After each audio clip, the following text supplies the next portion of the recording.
Hi hello welcome to Kavya's diary Telugu audio stories Aashiqui episode 19 writer Kavya. ఇదేంటిరా, నేను పెళ్ళికి ఒప్పంద పత్రం అనుకున్నా, కానీ ఈ అగ్రిమెంట్ ఏంట్రా? హాసిని తన తాకట్టు పెట్టైనా ఆ 4 లక్షలు ఇస్తుంది, కానీ ఈ అగ్రిమెంట్ మీద సైన్ చేయదు అన్నాడు శివ. నాకు తెలుసు, అందుకే తను ఈ పేపర్స్ చదివేలోపే తన చేత సైన్ చేయించాలి అన్నాడు సంతోష్. రే పాపం రా, అమాయకురాలురా, అయినా సడన్గా ఈ షార్ట్ ఫిలిం ఏంటి? అందులోనూ నువ్వు హీరో తన హీరోయినా? అనవసరంగా తీసుకొచ్చాను నీ దగ్గరికి తనని అన్నాడు శివ. నువ్వు మరీ అంత బాధపడిపోకు, నేనేమైనా ఆడపిల్లల జీవితాలతో ఆడుకునే ప్లేబాయ్నా ఏంటి? I know my limits. యామినీతో యాడ్ షూట్ చేసే టైంలో, అంటే ఒక పక్కన యామినీ షూట్ జరుగుతుంటే ఇంకో పక్కన సేమ్ స్టూడియోలోనే మా షార్ట్ ఫిలిం షూట్ జరుగుతుంది. యామినీ ముందే తను కోల్పోయిన వాటి విలువను తనకి చూపిస్తాను అన్నాడు సంతోష్. దానికి హాసినియే ఎందుకు? వేరే యాక్టర్స్ ఎవరైనా సెలెక్ట్ చేసుకోవచ్చుగా అన్నాడు శివ. హాసిని అయితేనే కరెక్ట్, పెళ్లి చేసుకునేది తననే కదా అన్నాడు సంతోష్ శివతో. వీళ్ళు మాట్లాడుకుంటూ ఉండగా హాసిని వచ్చింది. చెప్పండి సార్ అంది సంతోష్ వైపు చూడకుండా నేల చూపులు చూస్తూ. నీ ప్రవచనం నాకు నచ్చింది. యామినీ వల్ల పెండింగ్లో పెట్టిన ప్రాజెక్ట్స్ అన్నీ ఓకే చేస్తున్నా. అంతేకాదు, చంటి పిల్లాడిని ఏడిపించకుండా షూట్ ఆగిపోకుండా చేసినందుకు ఐఎమ్ ప్రౌడ్ ఆఫ్ యూ. అందుకే నీ వర్క్ అండ్ నీ టాలెంట్కి నీ శాలరీని డబుల్ చేస్తున్నా అన్నాడు సంతోష్ హాసినితో. హాసిని మొహం 1000 వోల్టుల బల్బులా వెలిగిపోయింది. హాసినిని తిడుతూ ఉండే సంతోష్ తనని పొగుడుతుంటే సంతోష్ని చూస్తూ ఉన్నాడు శివ. శివ చేతిలో ఉన్న అగ్రిమెంట్ పేపర్స్ తీసుకొని, ఇవి బాండ్ పేపర్స్, కంపెనీ రూల్స్ ప్రకారం 2 years బాండ్ కంపల్సరీ. నీ జాయినింగ్ రోజు నీ తింగరి బిహేవియర్కి పేపర్స్ విషయమే మర్చిపోయాను. అండ్ నువ్వు నీ 4 లక్షల అప్పు గురించి కూడా మర్చిపోవచ్చు. ఎలాగో అది నేనిచ్చిన అమౌంటే. నువ్వు శివకి ఇచ్చిన ఆ అమౌంట్ నా దగ్గరికే చేరేది.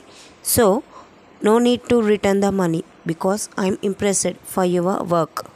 నీ వల్ల ఇన్ టైంలో యాడ్ షూట్ అయిపోయింది. నీలాంటి ఎంప్లాయీస్ ఉంటే ప్రాజెక్ట్స్ త్వరగా అయిపోతాయి. సక్సెస్ ఎప్పుడు వెనకే ఉంటుంది. అందుకే ఈ డెసిషన్ తీసుకున్నా అన్నాడు సంతోష్. హాసిని ఆనందంతో ఉక్కిరిబిక్కిరి అయిపోయింది. సంతోష్కి షేక్ హ్యాండ్ ఇచ్చి thank you very very much sir అని చెయ్యి ఊపేస్తుంది. శివకి హాసినిని చూస్తుంటే బలి ఇచ్చే ముందు జాతర సంబరం కళ్ళ ముందు కనిపించాయి. మేకని బలి ఇచ్చే ముందు చేసే సంబరంకి మేక కూడా డ్యాన్స్ వేస్తుంది. దాన్ని బలి ఇవ్వడానికి తీసుకొచ్చారు అని అర్థమయ్యే వరకు. హాసిని కూడా మేకపిల్లలా కనపడింది శివకి. హాసిని మాత్రం సంతోష్ చెయ్యి ఊపేస్తూ థ్యాంక్స్ అని చెప్పి చేతిని ఊపి అలుపొచ్చి సంతోష్ చేతిని వదిలి, మీరు ఇచ్చిన ఆఫర్ నాకు ఆనందాన్ని ఇచ్చింది, కానీ ఆ అమౌంట్ మీకే ఇచ్చేస్తాను సార్. నాది కానీ రూపాయి మీద ఆశ లేదు నాకు అంది హాసిని. ఇట్స్ ఓకే, నీ ఇష్టం, ప్రెజర్ ఏం లేదు. నీ బడ్జెట్ని బ్యాలెన్స్ చేసుకుంటూ ఇవ్వు, కానీ ఇప్పుడైతే ఈ బాండ్ మీద సైన్ చేయి అని last page signature and letters ఉన్న చోట చూపుడు వేలు పెట్టి చూపించాడు సంతోష్.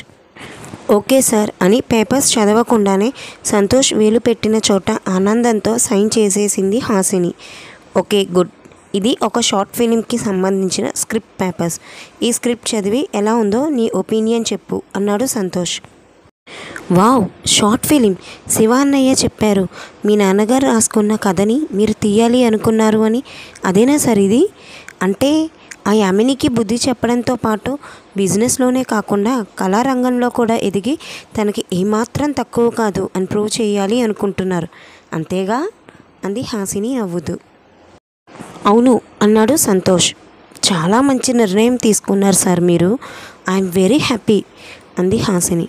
ఒకసారి స్క్రిప్ట్ చదివి ఎలా ఉందో నీ ఒపీనియన్ కూడా చెప్పు. స్క్రిప్ట్తో పాటుగా నీ డైలాగ్స్ కూడా రాసి ఇచ్చేసాను. ఈరోజు నుండే చదువు. ఇంకో 2-3 రోజుల్లో షూటింగ్ స్టార్ట్ చేసేద్దాం అన్నాడు సంతోష్ హాసినితో.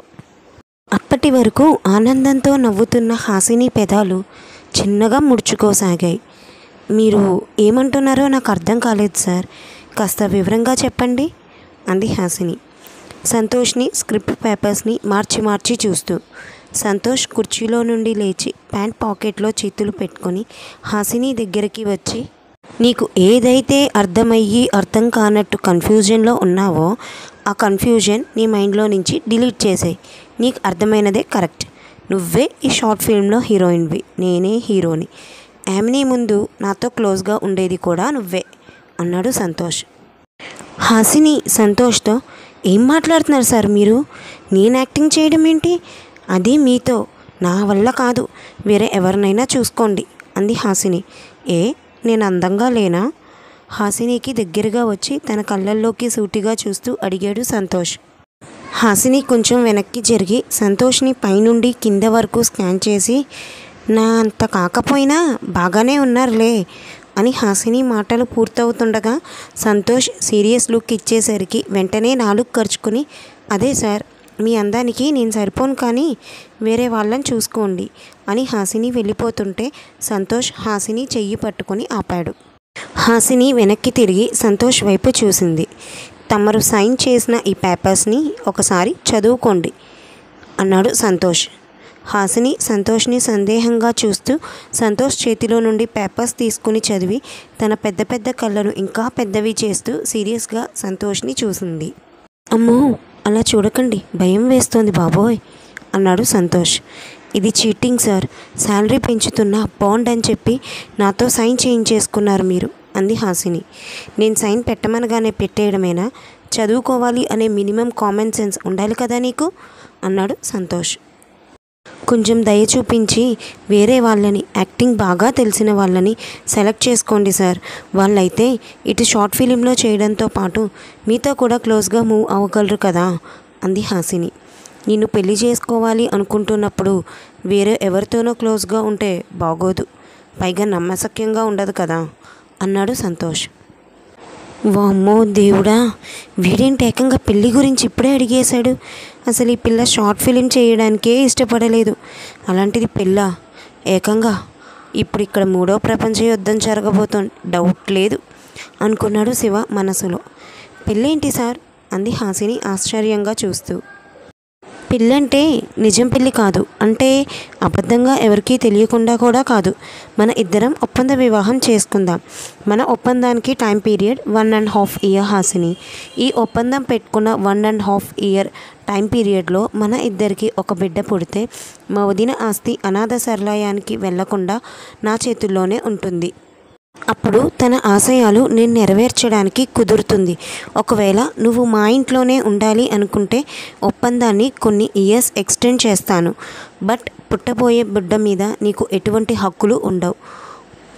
లేదు, నువ్వు వెళ్ళాలి అనుకుంటే మీ ఫ్యామిలీ సెటిల్ అవ్వడానికి సరిపడా అమౌంట్ నీ అకౌంట్లోకి వేస్తాను. ఉండాలో వెళ్ళాలో అది నీ ఇష్టం అని అన్నాడు సంతోష్ హాసినితో. సంతోష్ మాటలు విన్న హాసినికి నోట మాట రాలేదు.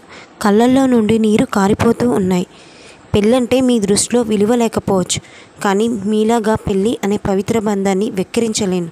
నా దగ్గర డబ్బు లేకపోవచ్చు, కానీ డబ్బు కోసం దిగజారిపోయేంత నీచ స్థితిలో నేను లేను అని సంతోష్కి చెప్పి హాసిని ఒక నిమిషం పాటు మౌనంగా ఉండి శివ వైపు తిరిగి, నాకున్న ప్రాబ్లమ్స్లో మేజర్ ప్రాబ్లంకి నువ్వు సొల్యూషన్ చూపిస్తావని నిన్ను నమ్మి వచ్చానన్నయ్య.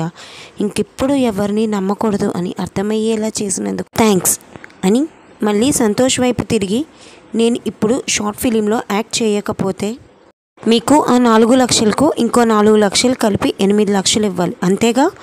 ఇంకొక వీక్లో మీకు ఆ అమౌంట్ ఇచ్చి నేను ఈ జాబ్ రిజైన్ చేస్తాను అని సంతోష్ ఇచ్చిన పేపర్స్ అన్నీ తనకే ఇచ్చి సంతోష్ క్యాబిన్ నుండి క్యాంటీన్కి వెళ్ళిపోయింది. శివ సంతోష్ వైపు సీరియస్గా చూసి, ఒక అమ్మాయితో ఇలా ఎవరైనా మాట్లాడతారా సంతోష్? నీతో యాక్టింగ్ అంటేనే వద్దంది, అటువంటిది ఇప్పుడు ఏకంగా పెళ్ళి గురించి, అది కూడా ఒప్పంద వివాహం అన్నాడు శివ. అసలు ఎందుకురా ఆ పిల్లని ఇలా టార్చర్ పెడుతున్నావు? నీ మీద బిందెతో నీళ్లు పోసి గొడవ పెట్టుకున్నందుక అడిగాడు శివ. రే ప్లీజ్, నువ్వు కూడా నన్ను అపార్థం చేసుకోకరా. నేను ఇప్పుడు అర్జెంటుగా హాసినితో మాట్లాడాలి శివ. నువ్వే తనని కన్విన్స్ చేసి క్యాబిన్కి తీసుకురా అన్నాడు సంతోష్. నీ ముందే కదరా నాతో మాట్లాడింది, విన్నావు కదా ఏమందో. నన్ను మాట్లాడనిస్తుంది అని అనుకుంటున్నావా అన్నాడు శివ. నీ క్యూట్ బంగారం లిటిల్ ఛాంప్ గురించి ఈ పెళ్ళి అని చెప్పు, మిగతావి నేను చెప్తాను అన్నాడు సంతోష్. క్యూట్ లిటిల్ ఛాంప్ ఏంటి అడిగాడు శివ. నీకు తర్వాత చెబుతా, ముందు హాసినిని పిలు అన్నాడు సంతోష్. సరే నీ కోసం ట్రై చేస్తాను అని హాసినిని వెతుకుతూ క్యాంటీన్కి వెళ్ళాడు శివ. శివని చూడగానే హాసిని లేచి వెళ్ళిపోతుంటే, చెల్లెమ్మ ప్లీజ్ నన్ను కొంచెం మాట్లాడనివ్వు ప్లీజ్. ఒక్కసారి నువ్వు నన్ను కొన్ని ప్రశ్నలు వేసి నేను సమాధానం చెప్పేలోపు నీకేదో ఫోన్ రావడంతో డల్ అయిపోయావు. తరువాత మన మధ్య ఆ సంభాషణ రాలేదు. కానీ నువ్వు అడిగిన ప్రశ్నలకి సంతోష్ చెప్పిన ఒప్పంద వివాహానికి సంబంధం ఉంది అన్నాడు శివ. నేనేమీ వినాలనుకోవట్లేదు అంది హాసిని. నీ క్యూట్ బంగారం లిటిల్ ఛాంప్ గురించి ఈ పెళ్ళి హాసిని అన్నాడు శివ. ముందుకు అడుగు వేసినదల్లా శివ మాటలకి వెనక్కి తిరిగి, సార్ క్యాబిన్లోనే ఉన్నారా అని అడిగింది. అవును అన్నాడు శివ. హాసిని వస్తుందో లేదో అని ఆలోచిస్తూ సంతోష్ తన 2 చేతులు తల మీద పెట్టుకొని ఆలోచిస్తూ కూర్చున్నాడు. హాసిని సంతోష్ క్యాబిన్లోకి వెళ్ళి, సార్ చిన్ని మీ అన్నయ్య కూతురా అని అడిగింది. హాసిని గొంతు వినగానే సంతోష్ తల పైకెత్తి, అవును హాసిని అని కుర్చీలో నుండి లేచి హాసిని చెయ్యి పట్టుకొని, నీతో కొన్ని విషయాలు మాట్లాడాలి అన్నాడు. చెప్పండి సార్ అంది. శివ కూడా వచ్చాడు. ముగ్గురు సంతోష్ క్యాబిన్లో ఉన్న సంతోష్ పర్సనల్ రూమ్లోకి వెళ్ళారు.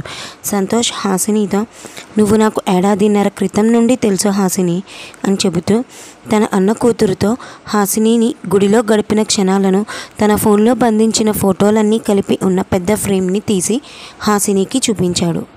కానీ మనసులో నిన్ను నిజంగా ఏడాదిన్నర క్రితం చూడలేదు అని కొన్ని ఇయర్స్ బ్యాక్ తను మొదటిసారి హాసినిని చూసినది మళ్ళీ గుర్తు తెచ్చుకున్నాడు సంతోష్. ఇది ఫ్రెండ్స్ మరి ఇవాల్టి అప్డేట్ నచ్చిందని అనుకుంటున్నాను.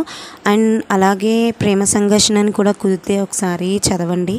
సమాజంలో మనకి తెలియకుండా ఆడవాళ్ళ మీద జరిగే అఘాయిత్యాలు, అలాగే వాళ్ళ మీద జరిగే వ్యాపారాలు, ఆ గ్యాంగ్స్టర్ స్టోరీ లైన్ని తీసుకుని రాసిన స్టోరీ అది.